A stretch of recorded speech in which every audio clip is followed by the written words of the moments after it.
Hello everyone and welcome back to my channel Edmond Mendaros at another Shopee tutorial ang pag-uusapan natin at igaguide ko kayo kung paano mag-claim at gamitin ang Shopee Coins sa Shopee apps. Kaya stay tuned ka lang para mag-guide kita at start na natin.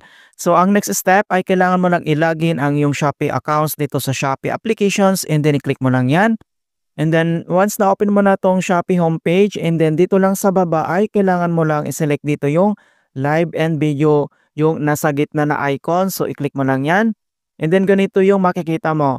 So kung paano ba natin i-claim? So dito lang sa left side corner mga kaibigan, makikita mo dito yung free coins. Okay? So i-click mo lang yan. And then Shopee Video Rewards. A quick info lang kung paano ba ito makaipon ng coins. So maraming earns to ways po dito kung paano tayo makaka-earn. Okay, so una, pwede kang mag-check-in every day, so makakuha ka dito ng coins din. And then next, manood ka lang ng videos, tapusin mo lang yung videos, mag-browse ka lang within 30 minutes and then may free coins.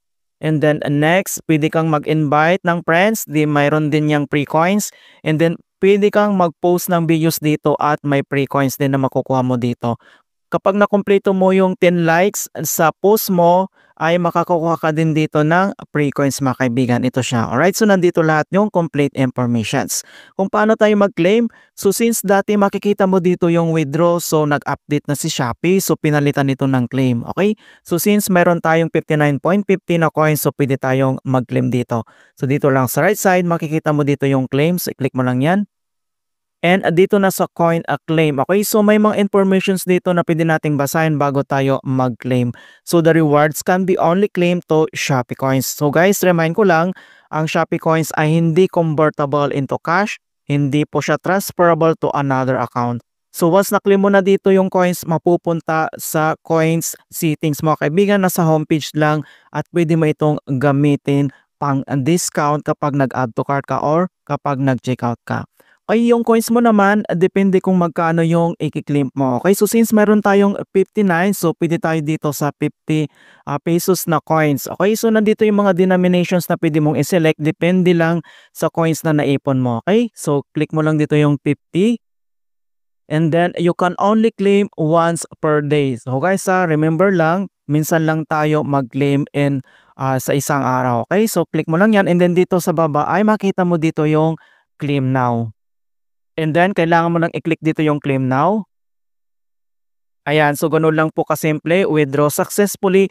So makikita mo kaagad dito sa my coin na 9.50 na lang siya kasi na-withdraw natin yung 50.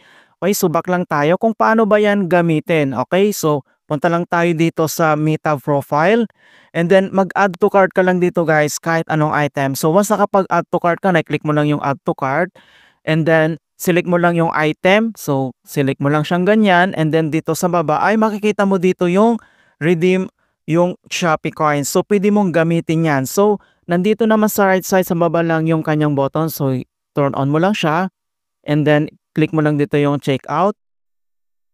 Ayan. So, scroll down ka lang and then makikita mo na dito yung Shopee Coins Redeem, andito na siya. So napakalaking bagay din ito mga kaibigan na pang-discount natin sa ating mga na-add to cart or checkout na items. Ayan guys, in hope na nasundan nyo ang aking simple tutorial regarding sa Shopee tutorial at nakapagbigay ako ng konting kaalaman at guide tungkol sa Shopee Coins tutorials. Thank you guys and see you in my next tutorial.